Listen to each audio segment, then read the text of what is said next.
And we're back. Welcome Yes, we to are. episode 9 of The Couch Cricketer. I'm joined by my trusty co host and fellow cricket tragic, Satish. How are you, Satish? It's I am. been I am. I am good. probably 10 days since our last podcast. So, how have things been? I've been looking forward to the IPL. It's finally begun, Right? so it's kind of time well taken care of. After a whole couple of months, maybe was it 8 weeks of the India England tour, Yes. with something happening every couple of days for 2 months. Honestly, this last week was hard. Yeah. But then we found out that we started following the Pakistan South Africa series fairly closely. Let's start with that a little bit, just to Yeah. kind of touch on a couple of things because I know we've got very differing opinions on this. We do. I'm very disappointed with South Africa, extremely disappointed. So much so that I am kind of tempted to put my beloved South African hat in the drawer and not open it up again, but I won't because It's it like a looks nice. family heirloom. It's like a family heirloom. It is too. But frankly, as a South African fan, I am really surprised that there's not a lot being said about it, or there hasn't been much more debate about it or noise being made about it, because ever since the 4 or 5 key South Africans, you got Quinton de Kock, you got Rabada, you've got Nokia, and who else? I think there's one or two more fellas who've. Sorry? Lungi-san. Lungi-san. Lungi, that's right, Lungi Ngidi, who've gone to India to play the IPL. Their quality of play has just plummeted. And I know you've got. Why don't we start with your opinion on what's happened with the South African team so far? Yeah, the thing is with again prior to Brexit, there was Kolpak. Again, the thing is we have to take into consideration by saying some of these cricketers, well, they again, Cricket South Africa is not BCCI. It's not one of Yep. the bigger groups, so they get a smaller allocation of it, and then they pay the cricketers what in South African terms could be very good money. For example, say ABD could have got about 10,000 USD per month as Yep. part of the contracted list. But again, in comparison to that, and if you see, he makes about 1.2, 1.4 million easily Yeah. out of every IPL, because once you've gotten on to that stage, it's difficult for you to go back to the stage that you were at because everything has changed. Yeah. The I life guess has once changed, you start expectations seeing the have money, once you changed, start seeing the IPL riches, it's the hard to go back lifestyle to. has changed, and it's a bit difficult for someone to literally say, "Listen, do you want to do this?" Again, let's take aside. Again, I know, I'm sure all the South Africans, all the four of them who've gone to the IPL are as patriotic as every other South African. But after a point, being patriotic is not going to feed, not going to put food on the table. Do you want to look at how you want to go? Because do you want to just break a corporate contract? Again, you know how difficult what Yeah. happens next. Or do you want to just say, some people say no, but the point is once you've gotten used to it, this is your life, you have the excitement out of it, and you Yeah. don't see too much out of it. It's a bit difficult. One thing I would agree with you by saying, if they knew already that the four were going to go, why didn't you bring about I also agree with you. I'm disappointed that the second bunch of people they seem to brought on board, all okay, they're talented, but again, they don't seem to step in. It's Yeah. like the Ranji Trophy, right? There are lots of stalwarts who play like score 10,000 runs. I won't name anybody, but the thing is, once you go to the international level, it changes. So they weren't prepared Yeah. because when it comes to it's a crunch match again. You won all in a one day series, Yeah. one match to go, and then you don't want a visiting team to beat you because it's happened often for South Yeah. Africa recently. Exactly. But then the other bunch coming in simply could not step up because can you step up to Ngidi? Okay, Rabada. No one's going to replace Rabada. No one's going to replace Nokia. No one can beat Nokia in his current form. Topping 150 consistently in his spells. No one. In fact, I'd go so far to say globally, very very few pace bowlers are consistently topping 150. So they clearly lost key strength from their squad, some South African squad. And one thing that we were talking about earlier also, one thing you said was very, very, very interesting, that perhaps the players who've been coming in to replace these guys are potentially a little frustrated that they didn't get picked to go to the IPL, and that they're kind of being, second class essentially. When the top guys have gone to go make more money, that's when these guys get a tap on the shoulder. And I don't know, though. But Frankly, they the like whole the thing just opportunity, stinks a right? little You bit. could be Yeah, the next big thing. What if you don't yeah, play? Like David yeah, Malan. David Malan. You look at David Malan again. He is the number one player in T20s, but he might not get a full. He may not get a place in the full squad when people come back. But you need to make use. But the Prakash, all I'm saying is it's easy to sit here and say you could have done this and the other, but it seems to be kind of. There's not too much positivity happening. It's kind of seemed to be a lot of people disgruntled. Which is sad because South Africa has been one of the greats of cricket for a long time. I mean, you talk about the big four: Australia, England, South Africa, India. I mean, five. Fine, add Pakistan to the mix. But really, these have been the top cricketing nations, and there was so much excitement. I've always been excited to watch South Africa play, and this week it's been, in fact, even today in their first 2020, they came pretty close to defending it, but then last over from 134 or something in 14 overs to end up on 159, it's kind of a bit sad. It's exactly kind of that is true. I mean, they kind of started to claw it back, but I mean they started anyway. Too little, too late. Anyway, enough about that. There's still 3 more T20s to go, international T20s to go between Pakistan and South Africa. So let's see, maybe the next one they might pull things back. It's good with the T20s, right? Because in anybody's game, there's no kind of recognized. There's no 1, 2, or 3 because anybody could win any day. Anybody could win. It just really depends on how they show up on the day. But another exciting thing has happened. The IPL has finally. That too. Let's get to that in a second. Good point. But the IPL has finally begun. Yeah. I am super excited for another 50 days of cricket. Yes. It's going to be great.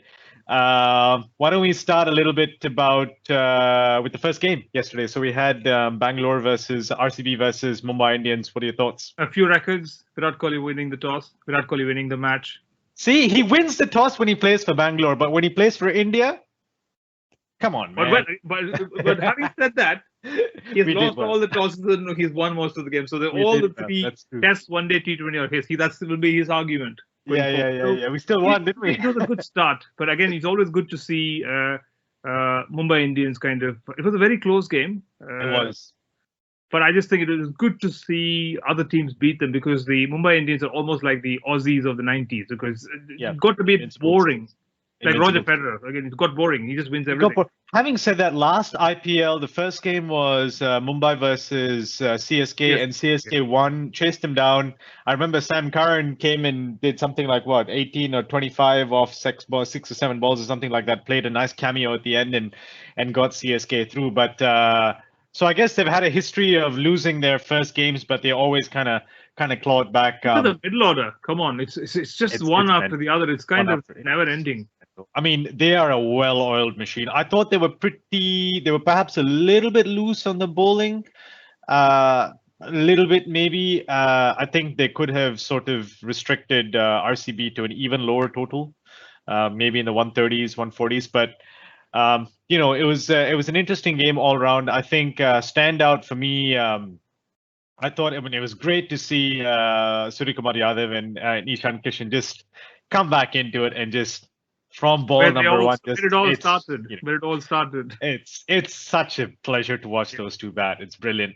No, it was a good game though. I thought the total was a little bit low. I thought it would have been easily defended, but Harshal was brilliant. Definitely, Harshal was nailed brilliant. Those Yorkers. Yeah, it's one of those things. You got to think about whether or not we will ever see 5 for 27 in a T20. It's a freak, but it happened. It happened.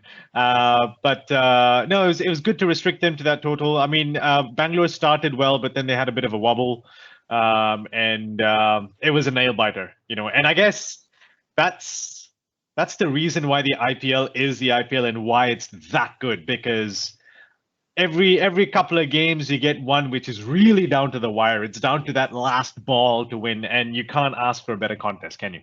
Yeah. It wasn't another super over or a kind of another one and another one and another one. I'm like, oh God, not again. Yeah. But it was definitely a great start to the season, and super excited to see how RCB is going to go for the rest of the season. And as you said, I always like supporting the underdogs, and as much as Mumbai's got a great team, it is kind of nice to see see other teams beat them once in a Yes. while, because again, as you say, it kind of gets boring. Which brings us to today's game. Again, you'll notice I'm not wearing my CSK shirt. Very disappointed today. I thought we'd set a formidable total. 188 seemed like a decent total. Where did we go wrong? Okay, my humble opinion, what do I know? But my humble opinion is the team seemed to have been picked for a Chennai Chepauk wicket. On that wicket, Jadeja, Moin, everybody else was there. Literally, the ball wouldn't have come to you. It got stuck on the ground, and people would be struggling to time it. So that's where I think it's easy to criticize. But the point I'm making, they need a fast man. They need someone to kind of bowl quickly. Good to have Shardul and Chahal. With the variations, the cutters and so on, both these guys are very good when the ball is a bit scuffed up, but someone needs to bowl overs 1 to 12 because everybody wants to bowl 12 to 16. It's fine, but someone needs to bear the brunt. And then dropping a few catches, it's kind of unpardonable. And it looks like Prithvi Shaw had a point to prove. So he came out all guns blazing. And no, it was fantastic to see him bat. I mean, as you say, and in the post-match conference as well, he was saying that after the series in Australia, he was. I mean, Sunil Gavaskar was commenting quite a bit on how he was timing the bat and everything like that, how he's timing the shots, and you can see some significant improvement. And that's what Prithvi was saying. I had a disappointing winter in Australia, and from there I started working on things a little bit more, and you can see that it's paid off. Yeah, to be honest, at his age, he's seen more ups and downs than many other players. So it's really supposed to harden you. I think he's going to. He has the game. He has the talent. But again, everybody makes mistakes because it's very difficult to transition onto an international field, and especially when he had Ricky Ponting in the Delhi Capitals and then turned up going to Australia. I'm sure Ricky would have put in a word by saying, "Listen, this guy is loose outside the off stump, or the ball coming in because there's an angled bat." Ball there. What's wrong with that? But it helps the player improve. But he had a point to prove. But when someone's out there trying to get you, and then you drop him twice, and then whatever happens, and then I think obviously I think spot on. I think we missed a fast man, somebody bowling consistently in the 140s.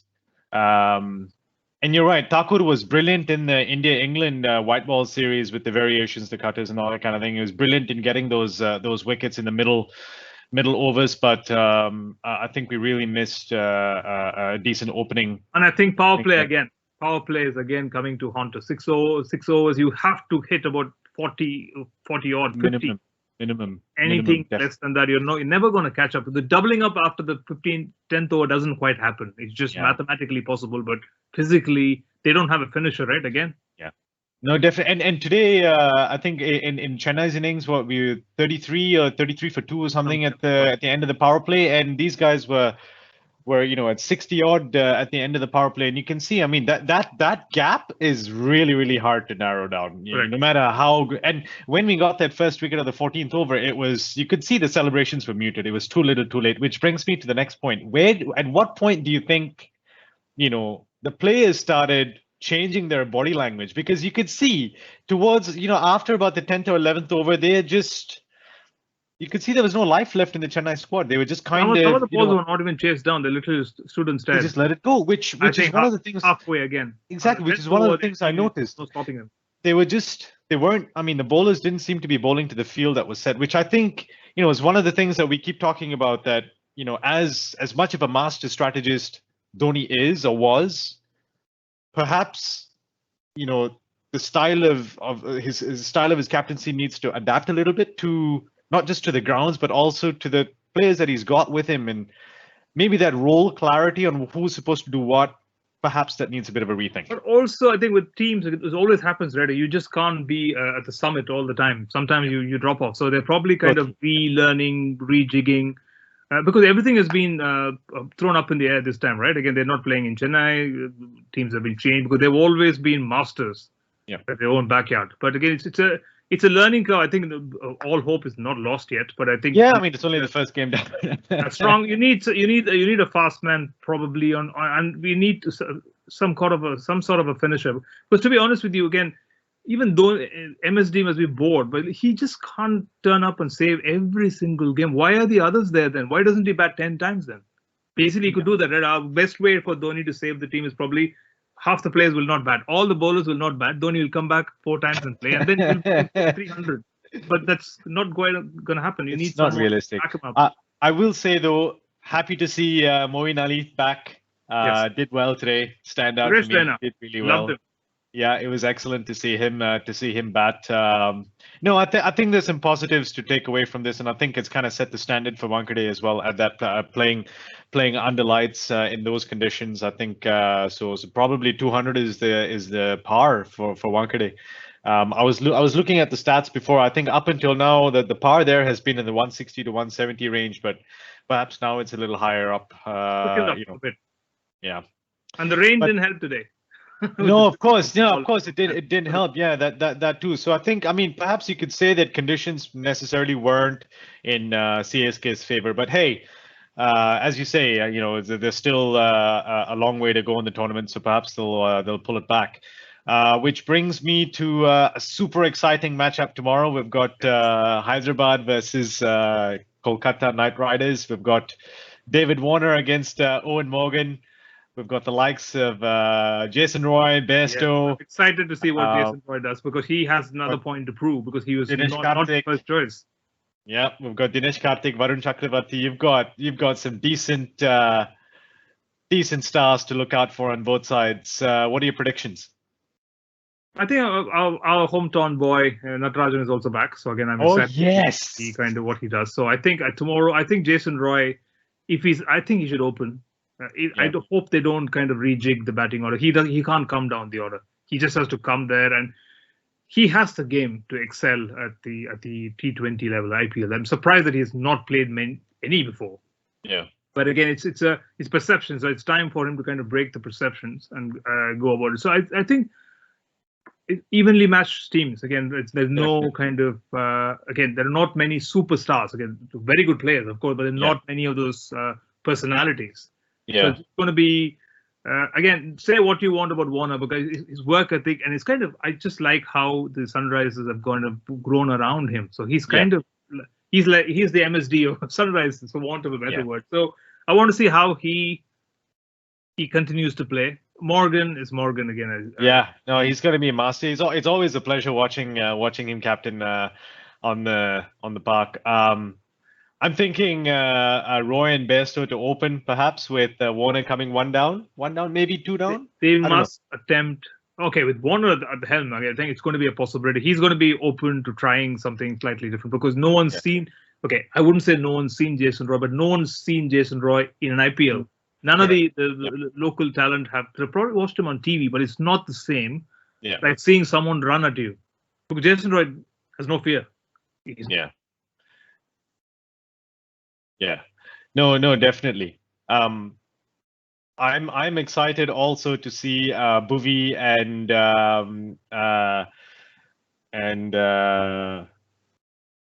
who else? Who else opens the bowling? We've got Bhuvi. Nattu. What am I saying? Yeah, of course, Nattu. And I'm also excited to see Nattu in the bowling at the death. His famous Yorkers at the death. I'm super excited to see that. You got Rashid Khan coming in, bowling the spin too. So I don't know. It's going to be great. I'm really looking for. And I would go so far as to say I think Hyderabad have a real shot at not just making the playoffs, but actually giving it a good go to get the championship this year. The problem I see is that again they give Rashid Khan too much respect. He's a fantastic bowler. Let me not take anything. But the thing is, if you believe that 4 overs, you'll just play him out. That's where you're playing right into his game. Yeah. I'm not saying go out, run down the wicket and hit him. I'm saying someone needs to do something slightly different. Otherwise, he's going to bowl 4 overs for 11 and pick 4 wickets, and then you're out.